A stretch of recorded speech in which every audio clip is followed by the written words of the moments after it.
Mortes. Esse é um dos temas mais recorrentes nas mídias de entretenimento, muitas vezes usada para nos chocar ou para emocionar, mas é sempre visto como algo pesado ou um assunto delicado de se tocar. Nos videogames existem mortes assim, mas nos jogos morte é algo que acontece com muito mais frequência, seja quando a gente elimina algum inimigo, ou quando a gente morre inúmeras vezes naqueles jogos difíceis pra caramba, né Dark Souls, né Cuphead, né Kirby. Tá, não, esse último não. Com isso surgiu desenvolvedores tentando abordar a morte de maneiras diferentes do clássico Game Over, começa tudo de novo, do mesmo jeito. Acho que o maior exemplo disso são os jogos roguelike. Toda vez que você morre, começa de novo, o cenário e a posição dos itens são geradas randomicamente. Então é como se toda vez que recomeça é uma nova experiência.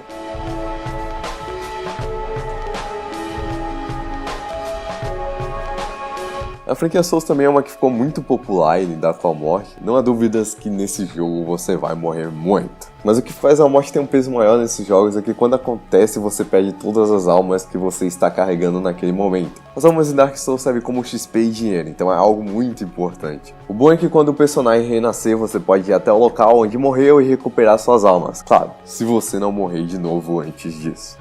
Outro jogo que utiliza isso de recuperar o que perdeu é o Zombie da Ubisoft. Nele a morte do seu personagem é permanente. Ele acaba se juntando à horda de zumbi e o jogo seleciona outro personagem para você controlar. Com esse novo personagem você pode encontrar a mochila de equipamentos daquele anterior e assim pegar todos os seus itens de volta.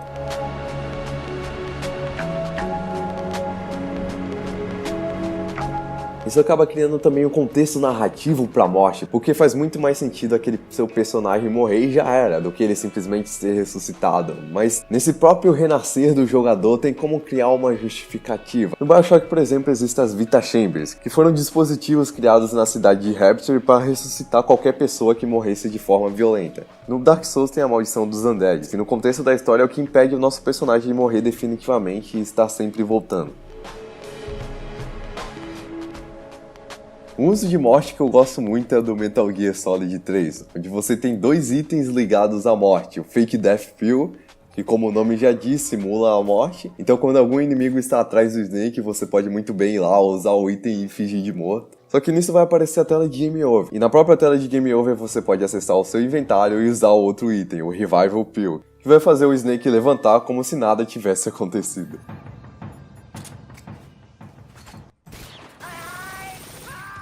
O Hideo Kojima, criador do Metal Gear, disse que também quer fazer algo diferente ligado à morte no seu novo jogo, Death Stranding. Em uma entrevista da IGN ele disse: "Um dos temas desse jogo é a vida e a morte, então eu quero que as pessoas percebam que quando elas morrerem no jogo não será o fim. Aí teremos que esperar o jogo lançar para ver como isso vai acontecer." Mas não é só de morte de nossos personagens, os protagonistas, que os jogos vivem. Também tem como fazer a morte de um companheiro afetar o jogador mecanicamente. Atenção, agora vai ter spoiler dos seguintes jogos. Avisei que tá avisado, que não saia porque não tá preocupado. Acho que o maior exemplo de morte assim é a da Aerith, de Final Fantasy VII.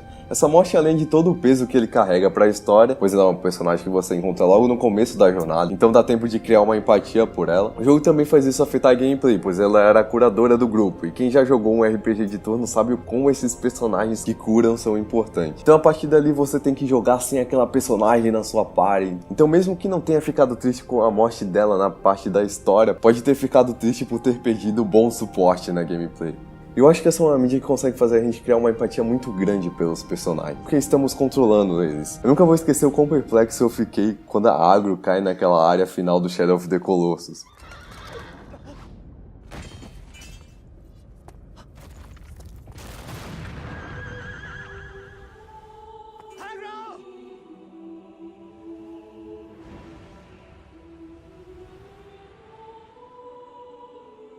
Mas ela estava me acompanhando em toda aquela jornada, naquele mundo solitário. E o fato de eu não poder montar nela mais, e isso mudar o estilo de gameplay, porque também não podia apertar um botão pra chamar ela. E agora apertando ele não ia acontecer mais nada, e isso afetou muito pra mim.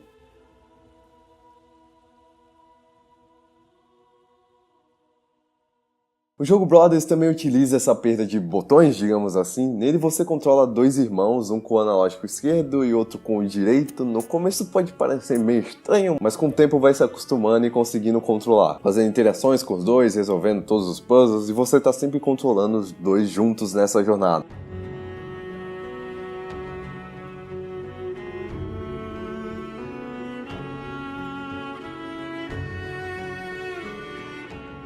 até que chega ao final do jogo.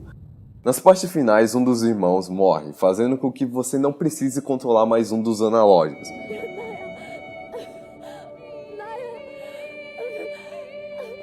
Eu acho muito interessante o que eles fizeram, pois a perda reflete no controle. Você perdeu uma parte do controle que estava utilizando o jogo inteiro. Então é uma maneira incrível de passar o impacto que é a morte de alguém próximo a gente, pois é como se perdêssemos uma parte de nós mesmos.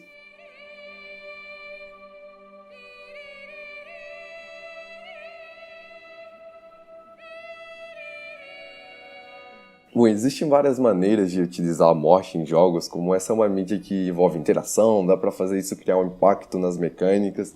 Eu gostaria de ver mais desenvolvedores fazendo isso, tentando abordar a morte de maneiras diferentes, pois a morte pode ir além de um simples Game Over.